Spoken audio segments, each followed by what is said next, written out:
The message you are about to hear was written and recorded on a record in 1956 by Earl Nightingale.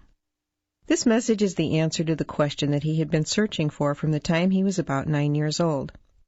Earl Nightingale had been born in economically depressed times. As a child, because they were so poor, Earl desperately wanted to know why some people grew up to enjoy prosperity, while others, like his family, struggled merely to survive. Unable to find answers to his questions from grown-ups, Earl began reading everything he could, believing that someone, somewhere, had the answer. Many years passed, and when Earl was 35 years old, he wrote and recorded this message. It was to be played one Saturday morning to a small group of salesmen during his absence. When Earl returned, he learned that the message had made such a positive impact on the men, they wanted copies to share with their friends and family. Earl arranged with Columbia Records to duplicate the record to meet the many requests.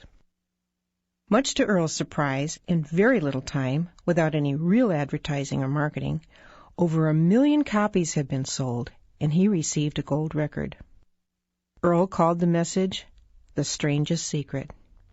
And this single recording was the seedling from which the entire personal development industry grew. And because Earl had discovered the true meaning of the strangest secret, which determines the outcome of one's life, he went from poverty to become one of the most highly recognized voices and names throughout the United States and from the West Indies to South Africa. His daily radio program, Our Changing World, was the world's most widely sponsored radio program and was heard daily across the United States, Canada, Mexico, Australia, the Bahamas, Guam, New Zealand, Puerto Rico, the Armed Forces Radio, and 30 countries overseas. I'm Diana Nightingale, and since my husband's death in 1989, I have continually looked for new effective ways to continue to share Earl's many messages of inspiration with the world. The personal development industry is so vast today, and yet people around the world attribute The Strangest Secret as being the one message that has most positively affected their lives. Earl revised The Strangest Secret several times over the past 40 years as times changed. Because of these changes, I believe you will appreciate the historic value of this original recording. As you listen, you will notice how the statistics reflect those of the mid-1950s. You'll also hear Earl mention the other side of the record. But 40 years later, the message is as true and valuable as it was then. Now I invite you to sit back, relax, and enjoy the original The Strangest Secret by Earl Nightingale.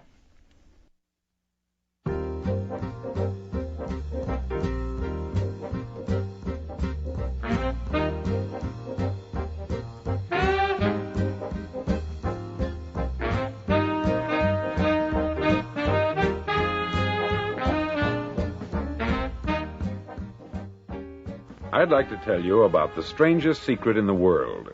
Not long ago, Albert Schweitzer, the great doctor and Nobel Prize winner, was being interviewed in London, and a reporter asked him, "Doctor, what's wrong with men today?" The great doctor was silent a moment, and then he said, "Men simply don't think." And it's about this that I want to talk with you. We live today in a golden age. This is an era that man has looked forward, dreamed of, and worked toward for thousands of years. But since it's here, we pretty well take it for granted. We in America are particularly fortunate to live in the richest land that ever existed on the face of the earth, a land of abundant opportunity for everyone. But do you know what happens? Let's take 100 men who start even at the age of 25. Do you have any idea what will happen to those men by the time they're 65? These 100 men who all start even at the age of 25 believe they're going to be successful. If you asked any one of these men if he wanted to be a success, he'd tell you that he did. And you'd notice that he was eager toward life, that there was a certain sparkle to his eye, an erectness to his carriage, and life seemed like a pretty interesting adventure to him. But by the time they're 65, 1 will be rich, 4 will be financially independent, 5 will still be working, 54 will be broke. Now think a moment. Out of the 100, only 5 make the grade. Why do so many fail? What has happened to the sparkle that was there when they were 25? What's become of the dreams, the hopes, the plans? And why is there such a large disparity between what these men intended to do and what they actually accomplished. When we say about 5% achieve success, we have to define success. And here's the definition. Success is the progressive realization of a worthy ideal. If a man is working toward a predetermined goal and knows where he's going, that man is a success. If he's not doing that, he's a failure. Success is the progressive realization of a worthy ideal. Rollo May, the distinguished psychiatrist, wrote a wonderful book called Man's Search for Himself. And in this book he says, the opposite of courage in our society is not cowardice, it is conformity. And there you have the trouble today. It's conformity. People acting like everyone else, without knowing why, without knowing where they're going. Now think of it. In America right now, there are over 14 million people 65 years of age and over, and about 13 million of these 14 million are broke. They're dependent on someone else for life's necessities. Now, we learn to read by the time we're 7. We learn to make a living by the time we're 25. Usually, by that time, we're not only making a living, we're supporting a family. And yet, by the time we're 65, we haven't learned how to become financially independent in the richest land that has ever been known. Why? We conform. And the trouble is that we're acting like the wrong percentage group, the 95% who don't succeed. Now, why do these people conform? Well, they don't know, really. These people believe that their lives are shaped by circumstances, by things that happen to them, by exterior forces. They're outer-directed people. A survey was made one time that covered a lot of men, working men, and these men were asked this question. Why do you work? Why do you get up in the morning? 19 out of 20 had no idea. If you ask them, they'll say, everyone goes to work in the morning. And that's the reason they do it, because everyone else is doing it. Now let's get back to our definition of success. Who succeeds? The only man who succeeds is the man who is progressively realizing a worthy ideal. He's the man who says, I'm going to become this, and then begins to work toward that goal. I'll tell you who the successful people are. A success is the school teacher who's teaching school because that's what she wanted to do. The success is the woman who's a wife and mother because she wanted to become a wife and mother and is doing a good job of it. The success is the man who runs the corner gas station because that's what he wanted to do. The success is the successful salesman who wants to become a top-notch salesman and grow and build with his organization. A success is anyone who is doing deliberately a predetermined job because that's what he decided to do deliberately. But only 1 out of 20 does that. That's why today there isn't really any competition, unless we make it for ourselves. Instead of competing, all we have to do is create. Now, for 20 years, I looked for the key which would determine what would happen to a human being. Was there a key I wanted to know which would make the future a promise that we could foretell to a large extent? Was there a key that would guarantee a person's becoming successful if he only knew about it and knew how to use it? Well, there is such a key, and I've found it. Have you ever wondered why so many men work so hard and honestly without ever achieving anything in particular, and others don't seem to work hard and yet seem to get everything? They have the magic touch. You've heard them say that about someone. Everything he touches turns to gold. And have you ever noticed that a man who becomes successful tends to continue to become successful? And on the other hand, have you noticed how a man who is a failure tends to continue to fail? It's because of goals. Some of us have them, some don't. People with goals succeed because they know where they're going. Now think of a ship leaving a harbor, and think of it with the complete voyage mapped out and planned. The captain and crew know exactly where it's going and how long it will take. It has a definite goal. 9,999 times out of 10,000, it will get to where it started out to get. Now let's take another ship, just like the first, only let's not put a crew on it, or a captain at the helm. Let's give it no aiming point, no goal, no destination. We just start the engines and let it go. I think you'll agree with me that if it gets out of the harbor at all, it will either sink or wind up on some deserted beach a derelict. It can't go any place because it has no destination and no guidance. It's the same with a human being. Take the salesman, for example. There is no other person in the world today with the future of a good salesman. Selling is the world's highest paid profession, if we're good at it and if we know where we're going. Every company needs top-notch salesmen, and they reward those men. The sky is the limit for them. But how many can you find? Someone once said, the human race is fixed, not to prevent the strong from winning, but to prevent the weak from losing. The American economy today can be likened to a convoy in time of war. The entire economy is slowed down to protect its weakest link, just as the convoy had to go at the speed that would permit its slowest vessel to remain in formation. That's why it's so easy to make a living today. It takes no particular brains or talent to make a living and support a family today. So we have a plateau of so-called security, if that's what a person's looking for. But we do have to decide how high above this plateau we want to aim for. Now let's get back to the strangest secret in the world, the story that I wanted to tell you today. Why do men with goals succeed in life and men without them fail? Well, let me tell you something which, if you really understand it, will alter your life immediately. If you understand completely what I'm going to tell you from this moment on, your life will never be the same again. You'll suddenly find that good luck just seems to be attracted to you. The things you want just seem to fall in line. And from now on, you won't have the problems, the worries, the gnawing lump of anxiety that perhaps you've experienced before. Doubt, fear, well, they'll be things of the past.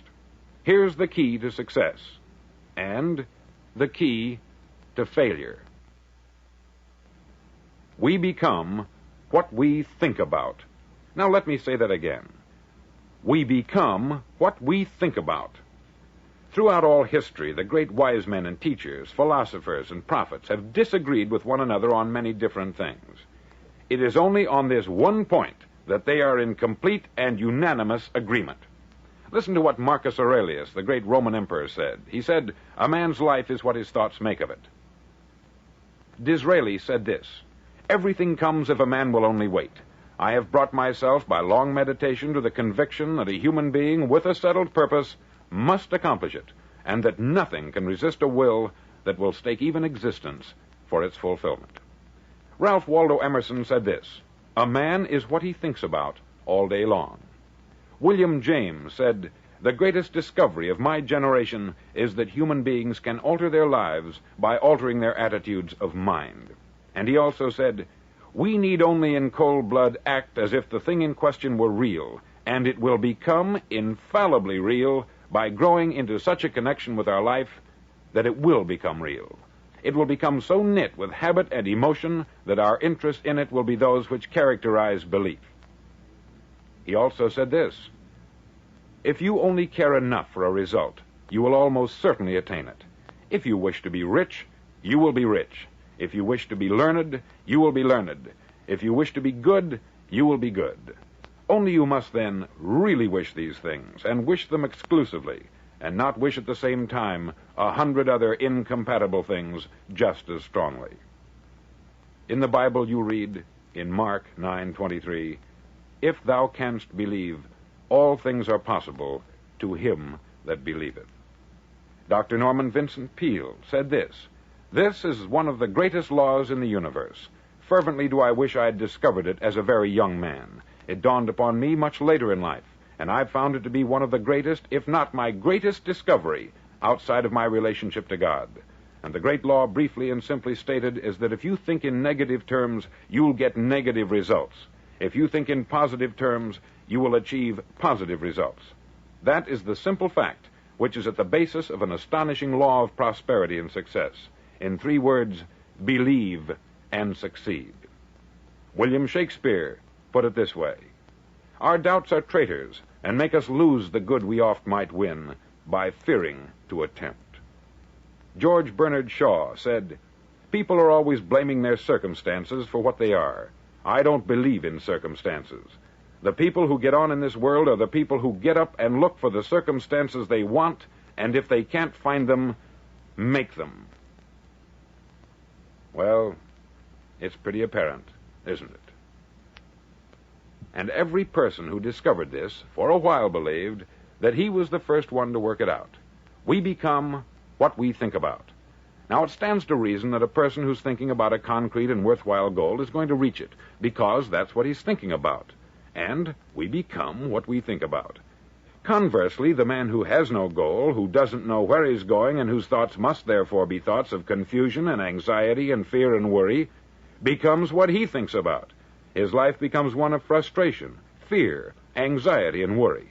And if he thinks about nothing, he becomes nothing. Now, how does it work? Why do we become what we think about? Well, I'll tell you how it works as far as we know. Now, to do this, I want to tell you about a situation that parallels the human mind. Suppose a farmer has some land, and it's good, fertile land. Now, the land gives the farmer a choice. He may plant in that land whatever he chooses. The land doesn't care. It's up to the farmer to make the decision. Now, remember, we're comparing the human mind with the land, because the mind, like the land, doesn't care what you plant in it. It will return what you plant, but it doesn't care what you plant. Now, let's say that the farmer has two seeds in his hand. One is a seed of corn, the other is nightshade, a deadly poison. He digs two little holes in the earth, and he plants both seeds, one corn, the other nightshade. He covers up the holes, waters, and takes care of the land, and what will happen? Invariably, the land will return what is planted. As it's written in the Bible, as ye sow, so shall ye reap. Remember, the land doesn't care. It will return poison in just as wonderful abundance as it will corn. So up come the two plants, one corn, one poison. Now, the human mind is far more fertile, far more incredible and mysterious than the land, but it works the same way. It doesn't care what we plant. Success, failure. A concrete, worthwhile goal, or confusion, misunderstanding, fear, anxiety, and so on. But what we plant, it will return to us. You see, the human mind is the last great unexplored continent on the earth. It contains riches beyond our wildest dreams. It will return anything we want to plant. Now, you might say, well, if that's true, why don't people use their minds more? Well, I think they've figured out an answer to that, too. Our mind comes as standard equipment at birth. It's free, and things that are given to us for nothing, we place little value on. Things that we pay money for, we value. The paradox is that exactly the reverse is true. Everything that's really worthwhile in life came to us free. Our mind, our soul, our body, our hopes, our dreams, our ambitions, our intelligence, our love of family and children and friends.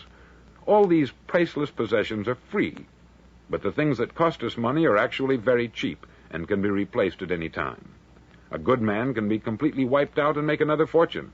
He can do that several times. Even if our home burns down, we can rebuild it, but the things we got for nothing, we can never replace.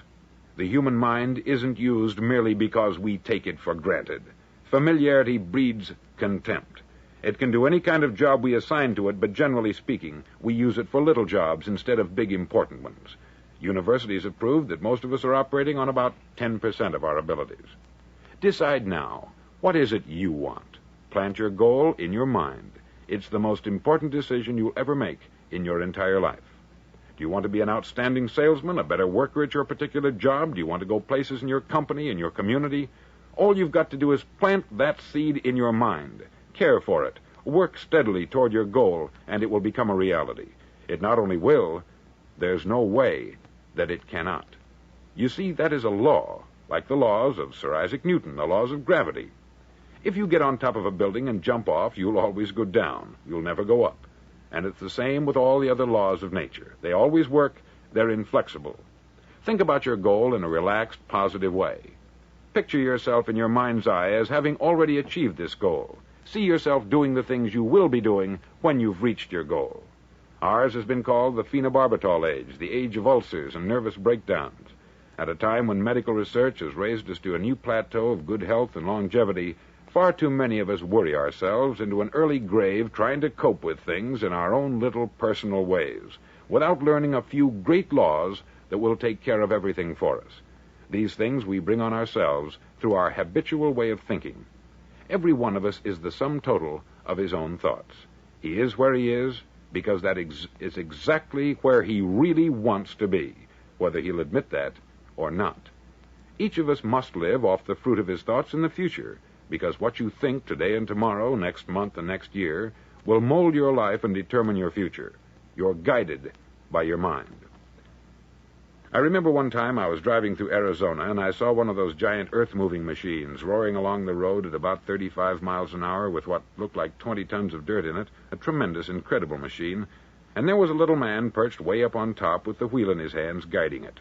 And as I drove along, I was struck by the similarity of that machine to the human mind. Just suppose you're sitting at the controls of such a vast source of energy. Are you going to sit back and fold your arms and let it run itself into a ditch? Or are you going to keep both hands firmly on the wheel and control and direct this power to a specific, worthwhile purpose? It's up to you. You're in the driver's seat. You see, the very law that gives us success is a two-edged sword. We must control our thinking. The same rule that can lead a man to a life of success, wealth, happiness, and all the things he's ever dreamed of for himself and his family, that very same law can lead him into the gutter. It's all in how he uses it, for good or for bad. This is the strangest secret in the world. Now, why do I say it's strange, and why do I call it a secret? Actually, it isn't a secret at all. It was first promulgated by some of the earliest wise men, and it appears again and again throughout the Bible. But very few people have learned it, understand it. That's why it's strange, and why, for some equally strange reason, it virtually remains a secret. I believe that you could go out and walk down the main street of your town and ask one man after another what the secret of success is, and you probably wouldn't run into one man in a month who could tell you. Now, this information is enormously valuable to us if we really understand it and apply it. It's valuable to us not only for our own lives, but the lives of those around us, our family, employees, associates, and friends. Life should be an exciting adventure. It should never be a bore. A man should live fully, be alive. He should be glad to get out of bed in the morning. He should be doing a job he likes to do because he does it well. One time I heard Grove Patterson make a speech, the editor-in-chief of the Toledo Daily Blade, and as he concluded his speech, he said something that I've never forgotten. He said something like this: "My years in the newspaper business have convinced me of several things, among them that people are basically good, and that we came from someplace, and we're going someplace. So we should make our time here an exciting adventure. The architect of the universe didn't build a stairway leading nowhere. And the greatest teacher of all, the carpenter from the plains of Galilee, gave us the secret time and time again. As ye believe, so shall it be done unto you." On side number 1 of this record, I've explained the strangest secret in the world and how it works. Now, on this side, I want to explain how you can prove to yourself the enormous returns possible in your own life by putting this secret to a practical test. I want you to make a test that will last 30 days. Now, it isn't going to be easy. If you'll give it a good try, it will completely change your life for the better. Back in the 17th century, Sir Isaac Newton, the English mathematician and natural philosopher, gave us some natural laws of physics which apply as much to human beings as they do to the movement of bodies in the universe. Now, one of these laws is that for every action, there is an equal and opposite reaction. Simply stated, as it applies to you and me, it means we can achieve nothing without paying the price. The results of your 30-day experiment will be in direct proportion to the effort you put forth. To be a doctor, you must pay the price of long years of difficult study. To be successful in selling, and remember that each of us succeeds to the extent of his ability to sell, selling our families on our ideas, selling education in schools, selling our children on the advantages of living the good and honest life, selling our associates and employees on the importance of being exceptional people, to, of course, the profession of selling itself. But to be successful in selling our way to the good life, we must be willing to pay the price. Now, what is that price? Well, it's many things. First, it's understanding emotionally, as well as intellectually, that we literally become what we think about, that we must control our thoughts if we're to control our lives. It's understanding fully that, as ye sow, so shall ye reap. Secondly, it's cutting away all the fetters from the mind and permitting it to soar as it was divinely designed to do.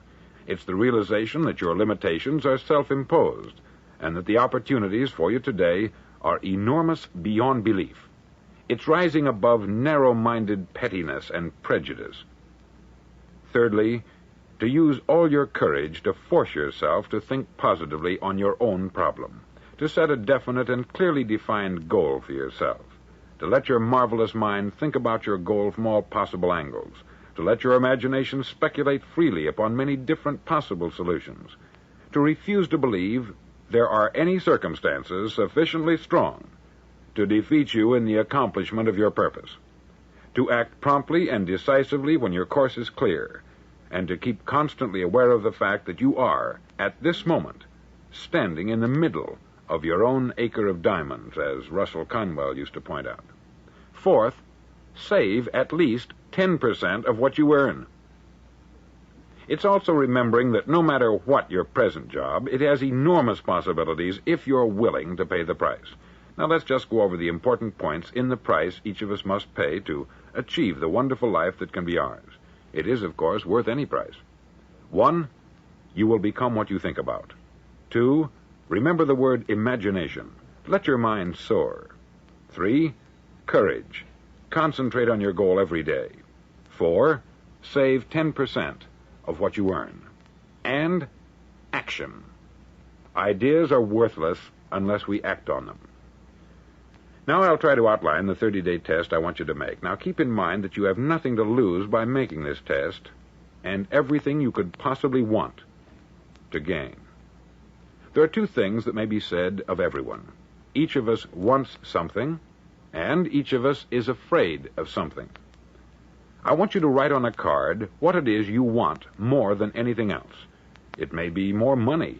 Perhaps you'd like to double your income or make a specific amount of money. It may be a beautiful home. It may be success at your job. It may be a particular position in life. It could be a more harmonious family. Each of us wants something. Write down on your card specifically what it is that you want. Make sure it's a single goal and clearly defined. You needn't show it to anyone, but carry it with you so that you can look at it several times a day. Think about it in a cheerful, relaxed, positive way each morning when you get up, and immediately you have something to work for, something to get out of bed for, something to live for. Look at it every chance you get during the day and just before going to bed at night. As you look at it, remember that you must become what you think about, and since you're thinking about your goal, you realize that soon it will be yours. In fact, it's yours really the moment you write it down and begin to think about it. Look at the abundance all around you as you go about your daily business. You have as much right to this abundance as any other living creature. It's yours for the asking. Now we come to the difficult part. Difficult because it means the formation of what is probably a brand new habit, and new habits are not easily formed. Once formed, however, it'll follow you for the rest of your life. Stop thinking about what it is you fear. Each time a fearful or negative thought comes into your consciousness, replace it with a mental picture of your positive and worthwhile goal. There will come times when you will feel like giving up.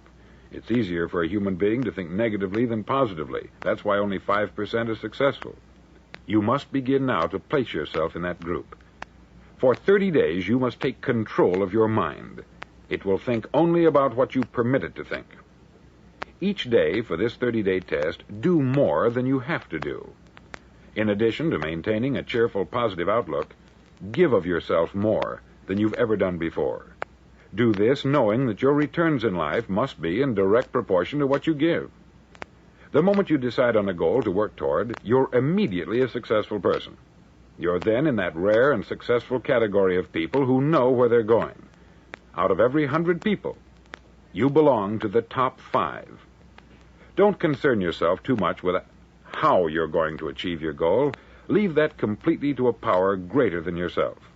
All you have to do is know where you're going. The answers will come to you of their own accord. Remember these words from the Sermon on the Mount, and remember them well. Keep them constantly before you this month of your test. Ask, and it shall be given you. Seek, and ye shall find. Knock, and it shall be opened unto you. For every one that asketh receiveth, and he that seeketh findeth, and to him that knocketh it shall be opened. It's as marvelous and as simple as that. In fact, it's so simple that in our seemingly complicated world it's difficult for an adult to understand that all he needs is a purpose and faith. For 30 days, do your best. If you're a salesman, go at it as you've never done before, not in hectic fashion, but with the calm, cheerful assurance that time well spent will give you the abundance in return you deserve and want. If you're a homemaker, devote your 30-day test to complete giving of yourself without thinking about receiving anything in return, and you will be amazed at the difference it makes in your life. No matter what your job, do it as you've never done it before for 30 days. And if you've kept your goal before you every day, you'll wonder and marvel at this new life you've found. Dorothea Brand, outstanding editor and writer, discovered it for herself and tells about it in her fine book, Wake Up and Live. Her entire philosophy is reduced to the words, act as though it were impossible to fail. She made her own test with sincerity and faith, and her entire life was changed to one of overwhelming success. Now you make your test for 30 full days. Don't start your test until you've made up your mind to stick with it. You see, by being persistent, you're demonstrating faith. Persistence is simply another word for faith. If you didn't have faith, you would never persist. If you should fail during your first 30 days, by that I mean suddenly find yourself overwhelmed by negative thoughts, you've got to start over again from that point and go 30 more days. Gradually, your new habit will form until you find yourself one of that wonderful minority to whom virtually nothing is impossible. Don't forget the card. It's vitally important as you begin this new way of living. On one side of the card, write your goal, whatever it may be. On the other side, write the words we've quoted from the Sermon on the Mount. Ask, and it shall be given you. Seek, and ye shall find. Knock, and it shall be opened unto you. In your spare time during your test period, read books that will help you. Inspirational books like the Bible, Dorothea Brand's Wake Up and Live, The Magic of Believing by Claude Bristol, Think and Grow Rich by Napoleon Hill, and other books that instruct and inspire. Nothing great was ever accomplished without inspiration. See that during these crucial first 30 days, your own inspiration is kept at a peak. Above all, don't worry. Worry brings fear, and fear is crippling.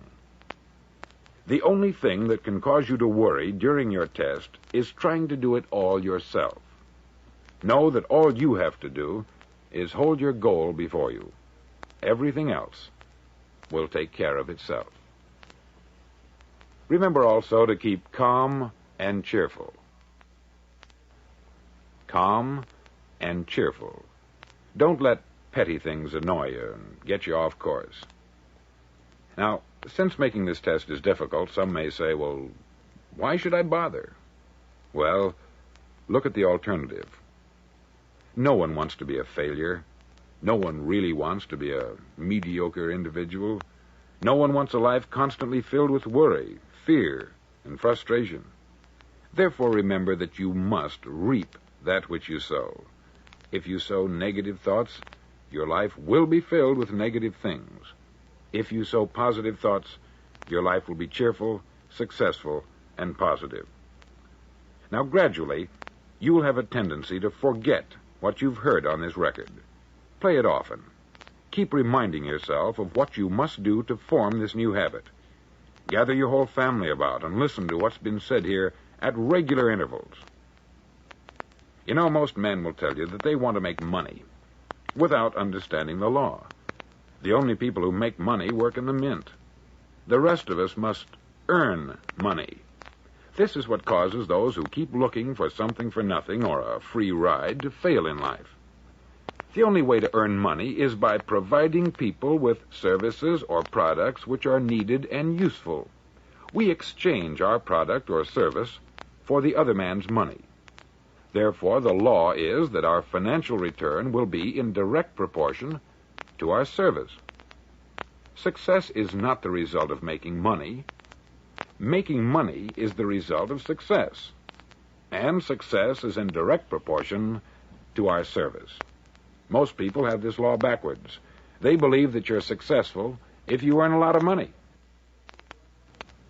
The truth is that you can only earn money after you're successful.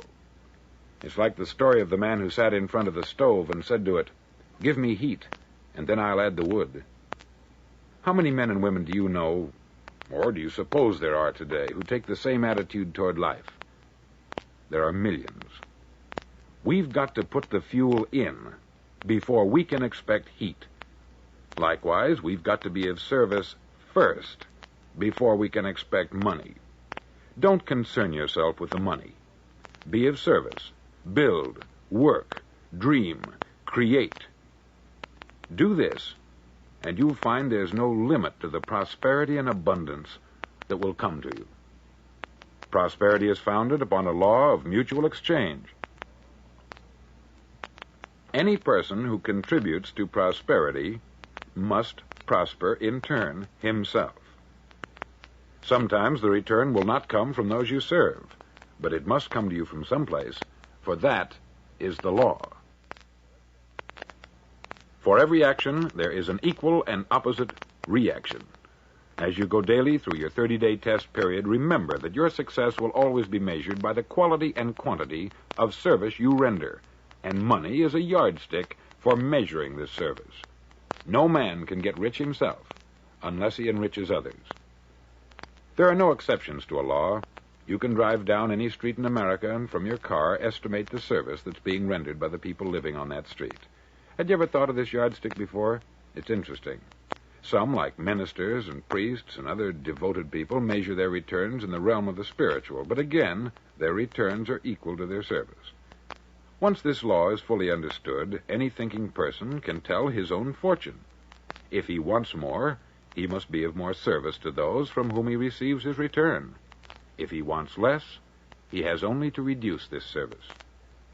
This is the price you must pay for what you want. If you believe you can enrich yourself by deluding others, you can only end by deluding yourself. Just as surely as you breathe, you'll get back what you put out. Don't ever make the mistake of thinking you can avert this. It's impossible. The prisons and the streets where the lonely walk are filled with people who tried to make new laws just for themselves. We may avoid the laws of man, but there are greater laws that cannot be broken. An outstanding medical doctor recently pointed out 6 steps that will help you realize success. 1, set yourself a definite goal. 2, quit running yourself down. 3, stop thinking of all the reasons why you cannot be successful, and instead think of all the reasons why you can. 4, trace your attitudes back through your childhood and try to discover where you first got the idea you couldn't be a success, if that's the way you've been thinking. 5, change the image you have of yourself by writing out a description of the person you would like to be.